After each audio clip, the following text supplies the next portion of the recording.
रात का सन्नाटा चारों ओर फैला हुआ था। ट्रक हाईवे पूरा सुनसान था। चारों ओर ठंड से हाड़ कपा देने वाली ठंड चल रही थी। हाईवे के चारों ओर घना जंगल था। उसी हाईवे पर एक मर्सिडीज दौड़ रही थी। उसमें 3 लोग सवार थे, राहुल, निधि और उनकी 10 साल की बेटी तानिया।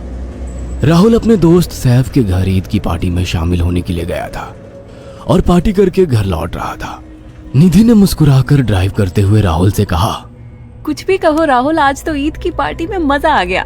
हाँ, मेरा दोस्त बहुत ही बिंदास और हंसी मजाक करने वाला व्यक्ति है। मैंने देखा उसके घर पर शहर की एक से एक बड़ी हस्ती थी, मगर फिर भी वो उन सबको इग्नोर करके हमें इम्पोर्टेंस दे रहा था। हाँ, देगा क्यों नहीं, आखिर मेरा दोस्त जो है। सच में राहुल, अमेरिका से इंडिया लौटकर बहुत अच्छा फील हो रहा है। वैसे तुम्हारा दोस्त सचिन अभी तक नहीं आया अमेरिका से? निधि की बात सुनकर राहुल चौंक कर बोला, ओह शिट यार, उसका फोन आया था कि वो इंडिया आ रहा है। उसने बोला था कि मुझे एयरपोर्ट पर पिक कर ले। निधि बहुत नाराज होगा वो। कोई बात नहीं, उससे बोल देना कि तुम्हें बिल्कुल याद नहीं रहा और फिर तुम्हें सैफ की इनवाइट की हुई ईद पार्टी में भी तो शामिल होना था। निधि ने इतना बोला ही था कि उसकी बेटी तानिया ने अपनी माँ की ओर देखकर कहा, मुझे भूख लगी है माँ, और प्यास भी। तानिया की बात पर निधि ने बुरा सा मुंह बनाकर उसकी ओर देखकर कहा, पार्टी में तो इतना खाया था तुमने, फिर भी भूख लगी है। निधि की बात पर तानिया ने मासूम सा चेहरा बनाकर कहा, कोई बात नहीं मम्मी, मुझे पानी ही पिला दीजिए। कितनी बार बोला है मुझे मम्मी मत बोला करो। पानी अभी नहीं है, आगे जाकर कोई शॉप पड़ेगी तो बोतल खरीद के दे दूंगी। निधि की बात पर राहुल ने मुस्कुराकर कहा, छोटी बच्ची है निधि, इतना नाराज होना सही नहीं है। राहुल ने इतना कहा ही था कि अचानक एक काली परछाई राहुल की कार के सामने आकर खड़ी हो गई। राहुल के पैर अचानक ब्रेक पर पड़ गए। गाड़ी तेज रफ्तार में थी। ब्रेक अचानक लगने से पलटते पलटते बाल बाल बची थी। राहुल के चेहरे पर भयानक ठंडी में भी पसीने की बूंद टपकने लगी। वो दोनों कार से बाहर निकल आए। निधि ने डरते हुए कहा, आखिर कौन था ये? ऐसा लगा जैसे कि कोई भयानक काली परछाई मेरे कार के सामने आकर खड़ी हो गई हो। वह दोनों काली रात के सन्नाटे में इधर उधर देखने लगे। तभी निधि को एक घने पेड़ के पास 2 चमकीली हुई आंखें दिखाई दी। उसकी आंखें बिल्कुल भेड़ियों की तरह लग रही थी। निधि ने चीखते हुए राहुल से कहा, राहुल देखो कौन है वो, जल्दी से गाड़ी में बैठो, मुझे बहुत डर लग रहा है। राहुल ने उस तरफ देखा तो उसके रोंगटे खड़े हो गए। वो दोनों गाड़ी के अंदर बैठने ही वाले थे कि अचानक एक अजीब सा चेहरा वाला भयानक सा आदमी बिजली की रफ्तार से उनके सामने आकर खड़ा हो गया। राहुल ने देखा कि उसका चेहरा बिल्कुल सड़ा हुआ था और उसकी आंखें भेड़िए की तरह चमक रही थी। उसके लंबे लंबे बाल उसके कंधे तक आ रहे थे और उसके दांत भेड़िए की तरह बाहर की ओर निकल रहे थे। हाथों की जगह नुकीले पंजे थे।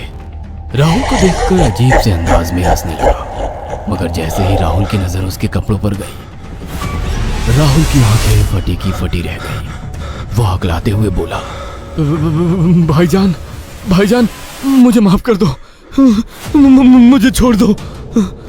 राहुल ने इतना कहा ही था कि अचानक उस अजीब से दिखने वाले भयानक आदमी ने अपने पंजों से राहुल की गर्दन कसकर पकड़ ली और एक ही सेकंड में उखाड़ कर जमीन पर फेंक दी। राहुल के धड़ से लाल रंग का खून का फुहारा फूट पड़ा।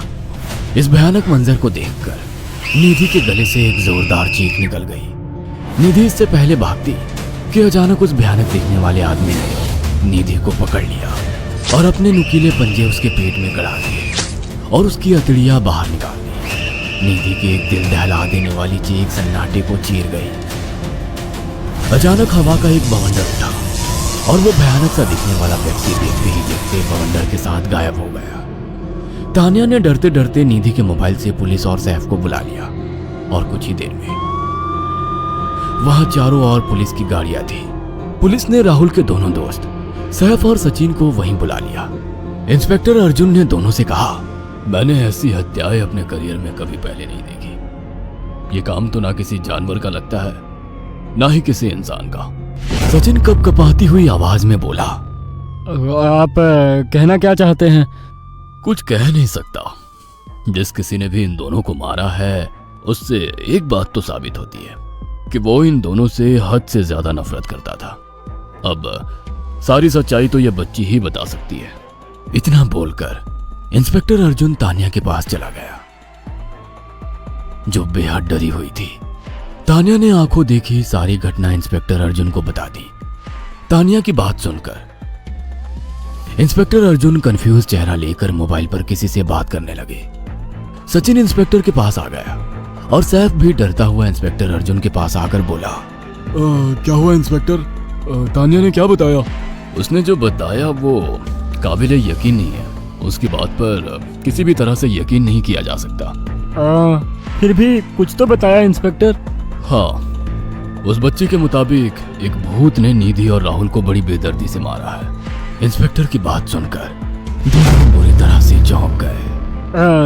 क्या मतलब है इस बात का? बच्ची बेहद डरी हुई है।